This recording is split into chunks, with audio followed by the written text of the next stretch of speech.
Hey, what's up, everybody? How you doing? Episode number 408, Drink Till You podcast, the only podcast that lasts till the last drop. How the hell is your Sunday going? How the hell was your week? Hope everybody's okay. I hope you're safe out there. I'm drinking, once again, my lime-flavored White Claw. I put a little bit of cherry flavoring in there to make it more cherry limeade. It's delicious, man. I'm really enjoying it. I'm kind of sad, though, because I do the variety pack of the White Claw, and this is my last of the lime flavored one, which was actually the weakest of the flavors in my opinion until I did this to it, until I did the little extra flavoring in there. But yeah, it comes with blood orange and strawberry and lime and I don't know, another flavor. But this is my last can of the lime. So I'll have to figure out, I'm sure cherry goes with mango just fine, right? Blood orange is probably, I guess the worst one was the blood orange or the lime. I guess the lime being a little bit better. So maybe I can do something to spice up the blood orange so it doesn't taste so bitter, so dark. But anyways, if you got them, drink them. Bottoms up. Cheers, everybody.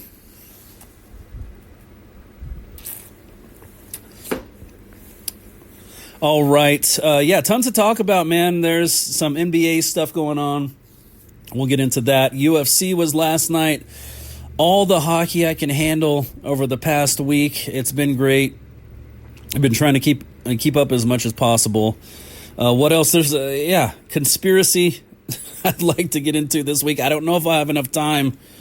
There's Razor being inducted into the Hockey Hall of Fame. That's amazing. I'll kind of go into a little tidbit on him. But yeah, I guess let's go ahead and start with the NBA. Phase 1 of me becoming a Dallas Mavericks fan again is complete. Phase 1 was Nico Harrison being fired. Phase 2 is the ownership changing to somebody who actually gives a shit about the Mavericks and gives a shit about Dallas and gives a shit about our history with this team and doesn't want to drive everybody away and actually wants to, kind of like what Mark Cuban did for so many years, building up this culture, building up this Mavs fan for life, kind of like that. That's who I'm looking for ownership. He did all of that shit, dude. He did all of that work just to sell the team to somebody who's tearing it down. I don't get it. Obviously, you don't know what someone's going to do with the team. I guess you would not suspect that they're trying to run it into the ground if you're selling them the team and they say if they're saying all the right words and we love the Mavericks. Oh, I've watched the Mavericks since blah, blah, blah, blah. Yeah, right. But yeah, it's just crazy. All that work just to get torn down and a 2 seasons worth of just bullshit they've been doing. So anyways, phase 1 is complete. Nico Harrison is no longer a part of the Dallas Mavericks organization. Thank you, God. I'm so happy about that. I'm usually not in favor of people getting fired, but in this scenario, yes, well deserved. He earned that one. So he's gone. That starts the first phase of me becoming that first phase is over. Let me say it that way. And the good news is there's only 2 phases. There's not much more. You change ownership to someone who cares. I'm back. I'm not saying I won't root for OKC anymore. Of course, I've honestly just always liked Oklahoma City Thunder, even when they first started, and they were actually really freaking good when they first got together. Westbrook and Harden and Durant. Yeah, dude, they came close to winning it a couple of times in those early seasons. But so I've always kind of been a little bit of a fan. I just didn't really expect for them to become my number 1 team. And lucky me, they just won the championship last year. I became a fan as soon as they were about to win the championship. It's kind of comical. That's bandwagon to the T. But I think anyone who was going to call me out on being a bandwagon fan would understand my perspective of like why I'm leaving the Dallas Mavericks. But I'm kind of back in. I got a toe back in the water, man. Like, they fired Nico. I'm like, wait a minute. I know an organization that's about to receive my $30. You're like, dude, we don't need your $30, man. But anyway, so yeah, he's gone. Ding dong, the witch is dead. Okay, I shouldn't say that. He's not dead. But his employment with the Dallas Mavericks is dead, and I'm fucking happy about that. So yeah, I mean, that's pretty much it. I tried to watch the OKC game the other night. I got caught up in hockey, of course, and I didn't catch the game. So I missed that one. That's a little bit, that's what I know about the NBA currently. Other than the freaking, when's the last time I was ever able to say this? The Detroit Pistons are the number one team in the Eastern Conference. Like, what the hell? So yeah, I mean, naturally, just like watching the Detroit Tigers this season in baseball, I'm going to start watching the fucking Pistons. They seem fun, they seem like they're doing their thing. I love that. I do love Detroit sports. I'm half and half. I'm 50-50. Detroit Pistons, green light for me. Detroit Tigers, green light for me. Detroit Red Wings, I mean, there's some history there. When they used to come to Reunion Arena, and we used to have those blowout battles. It's not that I don't like the Detroit Red Wings. It's just like they fought us so hard in the 90s, and there were so many little incidents that, when I think about them, it just kind of brings, and not to say I don't like them, because I do, but it brings a negative, kind of aura to them in my mind every time I think about them. But, they're not the worst. Detroit Lions, I mean, I don't know if I've ever said this out loud before, but if I ever were to pick another football team to root for, it would probably be the Detroit Lions. Not only did they have like the same color scheme as my Dallas Cowboys, obviously, but I mean, they had goddamn Barry Sanders when I was a kid, dude. Like, yeah, I mean, it's how do you not like a team after you watch Barry Sanders? You just, and that's kind of the thing too, is like you can like players without liking the team or whatever, and that's pretty much the route I've chosen. But yeah, honestly, Detroit Lions would probably be, and that's saying a lot. Like, I never have uttered that to anybody ever in my existence. But yeah, I to be honest with myself, I don't even want to say what my third team would be, because I was a kid and I liked colors and I liked shiny colors. But yeah, I won't even speak to what my third. It's like it would be disgraceful for me being a Cowboys fan. But yeah, the Detroit Lions, I mean, they're cool. They would definitely be my second favorite team if I were to pick a second favorite team, which I'm not. I still want everybody to lose every single week after week. But yeah, so yeah, a lot of hockey going on, man. A lot of hockey. It's just been crazy. Give me 1 second. I'll be right back. All right. Yeah, man, I've been watching pretty much everything I can consume. A lot of Flyers, obviously a lot of Stars. The team that I said early on in the season that I'm going to be watching more, and I have actually watched over the past 2 or 3 seasons a lot closer than I have this season, is the Winnipeg Jets. I really haven't even tuned into a game this season. I've been all over Philadelphia. I mean, pretty much almost every other Western Conference team is who I've been paying attention to. Utah. I've watched more Utah hockey this season than I have Winnipeg Jets hockey. But yeah, just tons of good games, man.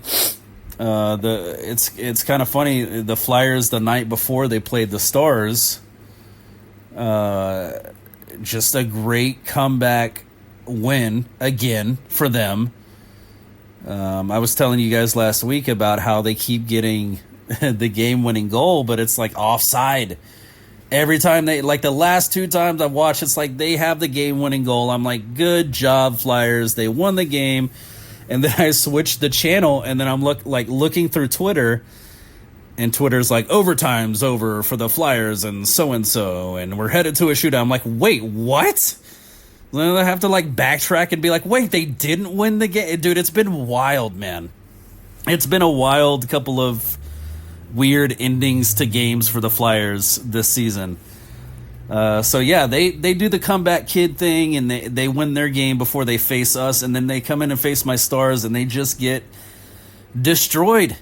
Just absolutely destroyed. I don't know. I can't say I've really talked shit on Golitzin. I haven't talked shit on Golitzin. I just know that Peter DeBoer is a good coach, so that's kind of like my starting point. It's not like he's a bad coach. He's absolutely not a bad coach.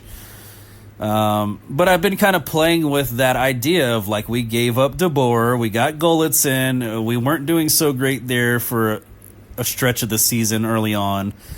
And I'm like, this is what we got in place of the guy who's got us to, so deep in the playoffs, like with his play style, all this and that. So anyways, I'm basically saying all of this to say I'm really fucking happy with Golitzin right now. I don't know what he said to the team specifically. I kind of think I have an idea of what he might have said, but I don't know specifically what he said.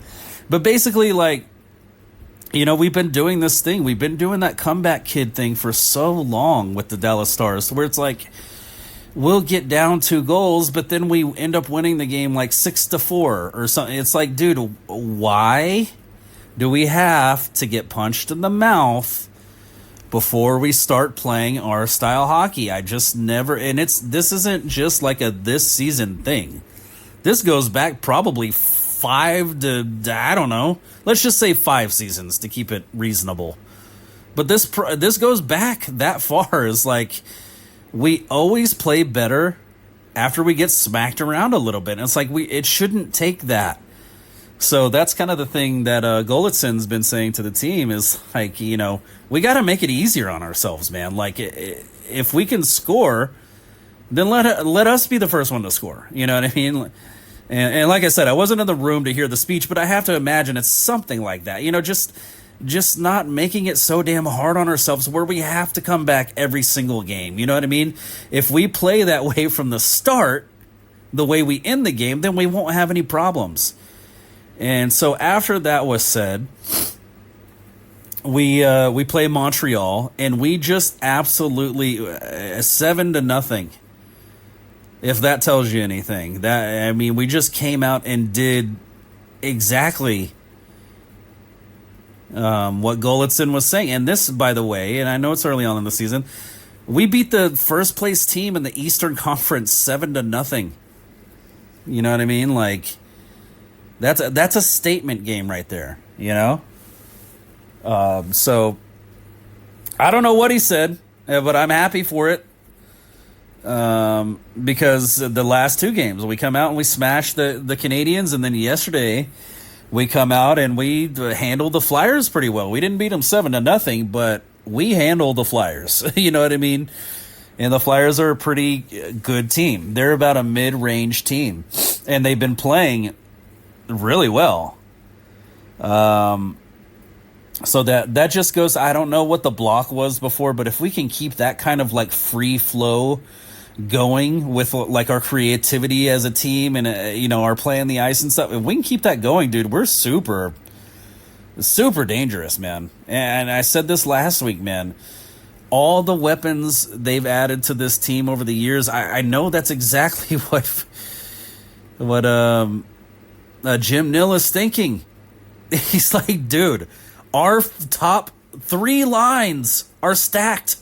with players. How is this not equaling a championship? You know what I mean? Like, obviously, like, you can't, it's harder than just that. You know, you can't just get great players and it's all just going to work out and you win the championship every year. It takes it takes strategy, it takes coaching, it takes, all that stuff. But the pieces are there, man. We just need somebody to play the pieces appropriately. And I don't know if Golitsyn's the guy to do that, but for right now, this point in time in this season, I'm ecstatic with what he's doing. Like, whatever he's saying to those guys, I don't know. It's working. So on top of that, I've never mentioned this on the podcast before, what I'm about to get into. But Razor was inducted into the Hockey Hall of Fame, which is such a huge honor. And I've said this for a long time, we have the best hockey announcers.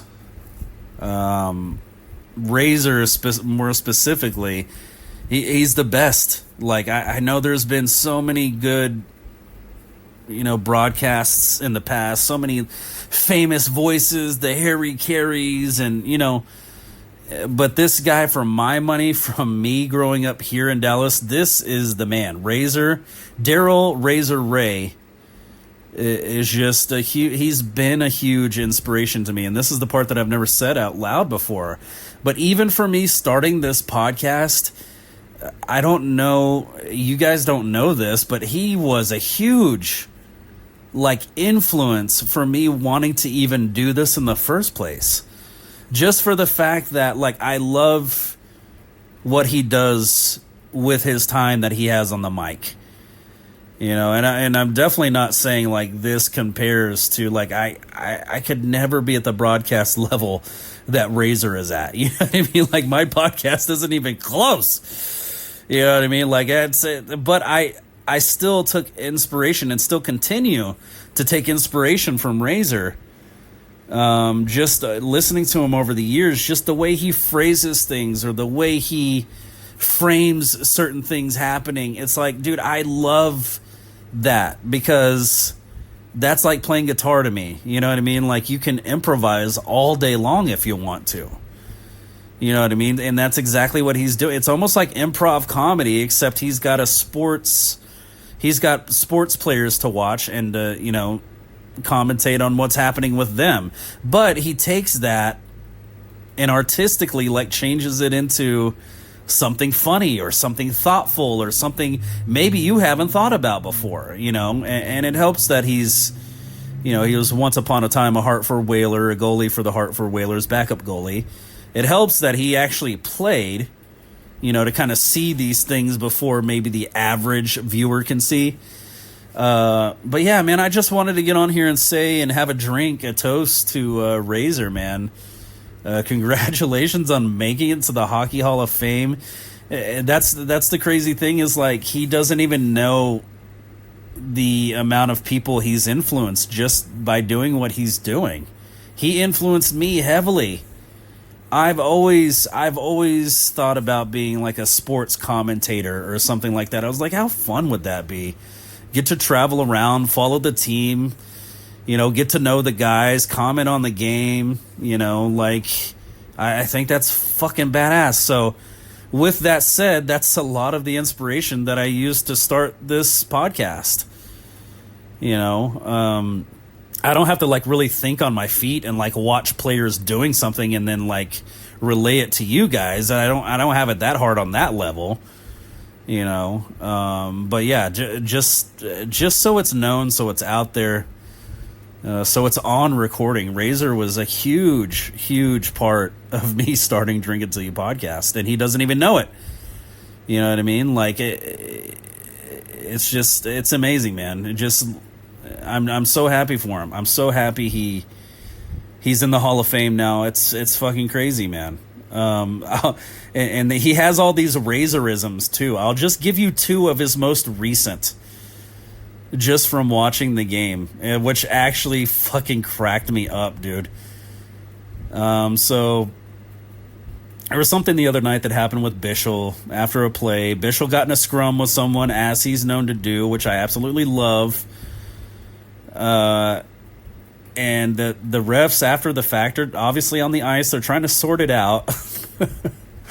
And Razor, he's kind of, telling everybody what's going on and, like, commenting on it and all this and that and trying to guess what the refs are going to say, like what the penalties are going to be from all of this little incident that happened with Bishel. And he's, like, looking at the refs and he's like, I see the refs down there on the ice, and they have hand gestures galore happening between them. And it fucking cracked me up. I'm like, dude, that's such a Razorism, hand gestures galore. This one was from fucking last night. Tyler Seguin had the puck, and he's, working his way through the zone to the goal, and it kind of slips off his stick and goes right to Robertson.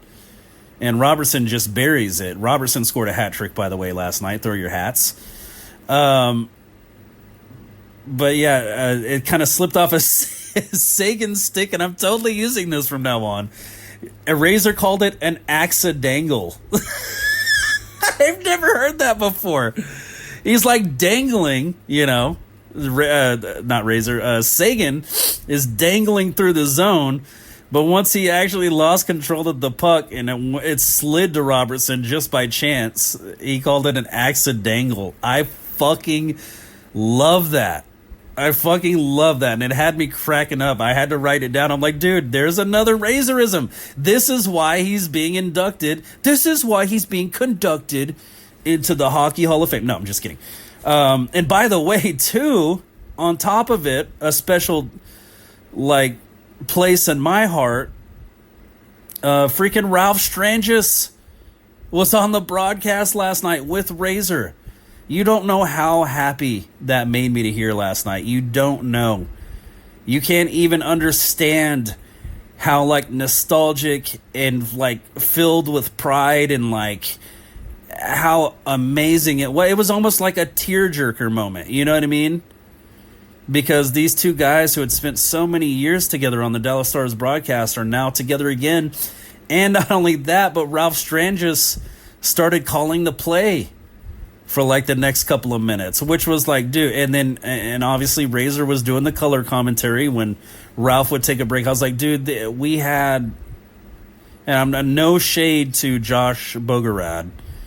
I think he's awesome too, but man, we had such a great pair of announcers, man. And we realized it. It's not like we didn't realize it. I remember thinking so many times, I never want this to end. I never want Ralph and Razor to not call my games. Obviously players on the ice. I never want these players to not be players on my team.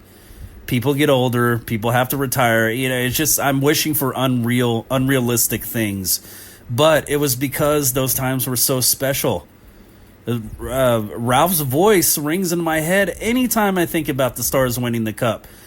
The Stars win the Stanley Cup. The Stars win the Stanley Cup. The Stars win this. Dude, I got fucking goosebumps right now, man. It's just, congratulations, dude. We're lucky. We're so lucky to still have Razor, but to have had Ralph Strangis. And I think Ralph kind of went through some medical issues too, cancerous medical issues. So it's just I don't know, man. It just made my heart full to hear him on the broadcast calling my team again with his buddy Razor. Dude, it was, oh man. They got me with that one last night, man. They really did. They really pulled on the heartstrings on that one, and it's just got me reminiscing. While they were making the calls, after the game was over this morning, as soon as I wake up, I'm just I'm thinking about it, man. This shit lives in our minds. A lot of people might look at it and be like, an announcer going to the Hockey Hall of Fame, that's fucking stupid. That's so stupid. It's no, you don't get it, dude. You don't get it. These people, I mean, I don't know how to explain it.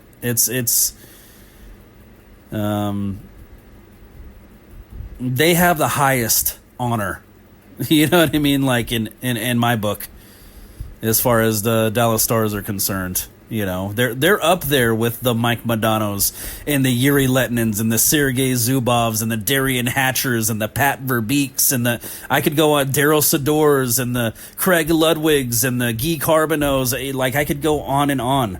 The Marty Turcos and the Eddie the Eagle Belfour. You know what I mean? Like, they deserve to be there. So, with all of that said, I talked a little bit longer about that than I planned on, but I really am happy for them. I'm genuinely happy and impressed and thankful that they got to be, you know, calling my team's games.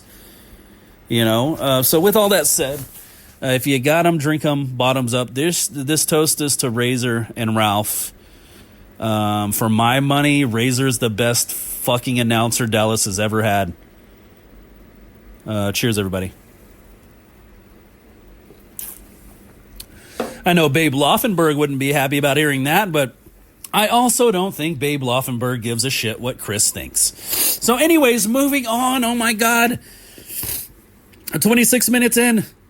I got so much UFC stuff to talk about. I can't even get to the conspiracy. And if you want to know, the conspiracy thing was just to do with Paul McCartney and the Beatles. Just by saying that, if you've ever looked into any sort of Beatles conspiracy, you already know what I'm talking about, right?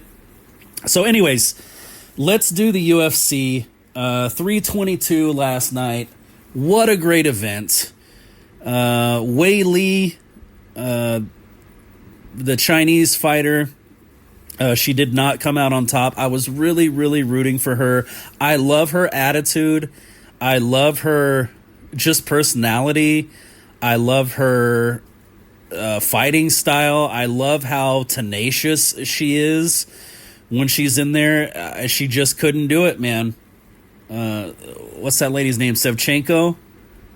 God, I hope I'm saying... I gotta look now. You UFC fans are gonna fucking click off as soon as I start butchering names. Yeah, Shevchenko, dude.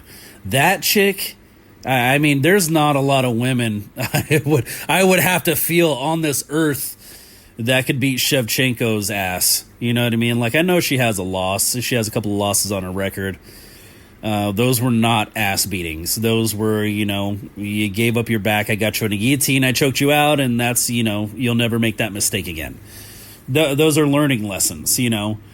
But I really wanted Wei Li to win that fight. She just moved up weight classes to face Shevchenko for the belt. And, yeah, I mean, kind of like Joe Rogan said last night, there's a reason weight classes exist. You know what I mean? Because as tough and tenacious and hardcore as Wei Li is, she just could not keep up with the physical dominance of Shevchenko. She just couldn't. I mean... And they were talking about Shevchenko facing women that are larger than even her. I mean, Shevchenko in that fight looked massive to start with comparatively to Wei Li. But they're saying Shevchenko's fought chicks that are bigger than her and she still whooped them. It's like, dude, what are you supposed to... If she can dominate someone that big on the ground, what is a smaller person supposed to do? So basically, that's what it was.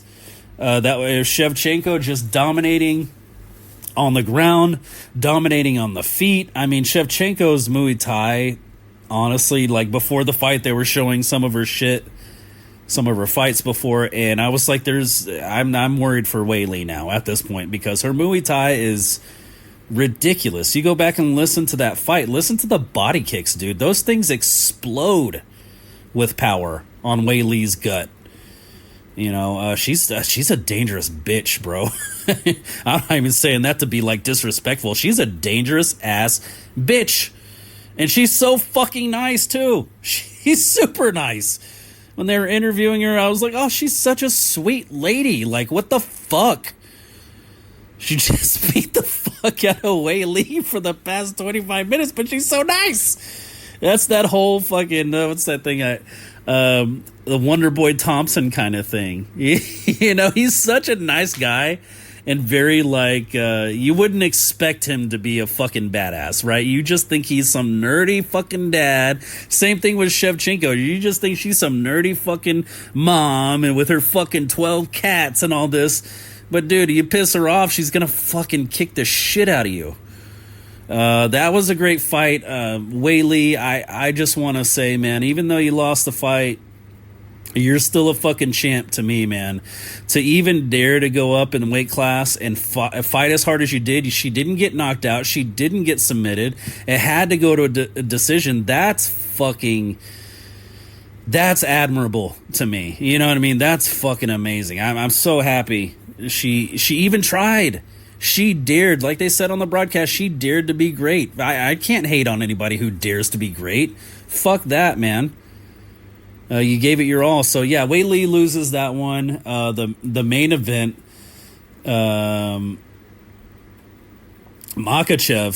Jesus Christ, bro. I'm normally kind of on the side in these fights of, you know, if they're not doing anything on the ground, just fucking stand them up. This is boring. You know what I mean?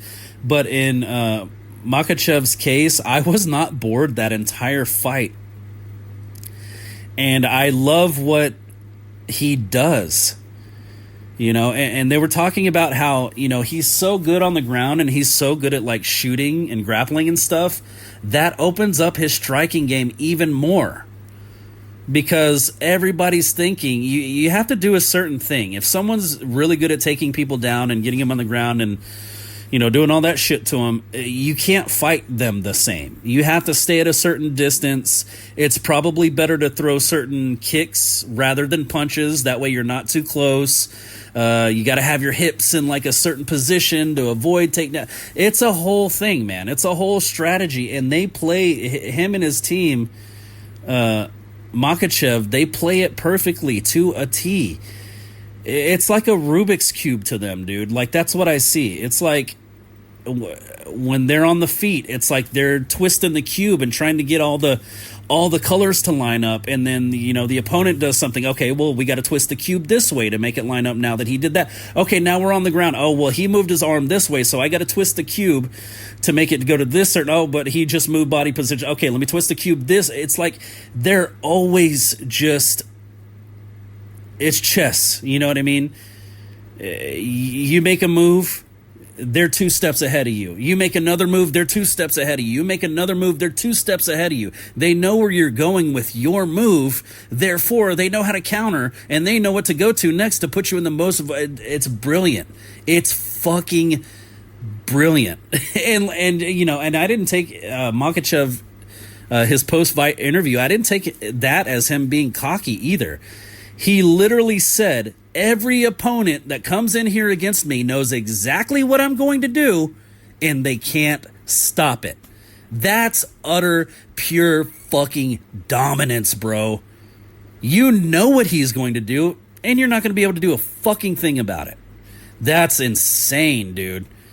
He's like, it's no secret what I'm going to do. Everyone knows, but they can't stop it. And it's because of that like Rubik's Cube kind of idea that I was explaining. It's like they're just ahead of you at every turn. And not only that, but in every position, every situation, speaking more to like on the ground, they know all the ways to wear you down. Like he's not Makhachev wasn't just laying on top of Della Maddalena. He wasn't just laying on top of him. He's like forcibly squishing him into the canvas, like literally like you would a bug. Like you take your foot and you stomp on it and you twist, you like twist your ankle to like rub it out. That's literally what he's doing to his opponent. And you could see it on Jack's face. I almost called him Jake. You can see it on Jack's face. He's grimacing when he's on the bottom. This dude is like trying to squish him. He's trying to make him one with the mat. You know what I mean? Which is like, I never thought about that before. Like I never, I thought about positioning and stuff and like trying to get the best position to try to maybe get a submission or maybe get a crucifix so you can beat the shit out of him. I've never thought about wearing on somebody by forcing their body like into the ground, like squishing them into the ground for 25 minutes. It was fucking amazing, dude. So yeah, I'm normally kind of with the other UFC, and there is a difference too. What Makachev, God, I can't remember how to pronounce the names. There's a difference too. What he was doing versus what I've seen in other fights. Like I said, if you're just laying on top of them, you're not even hitting them.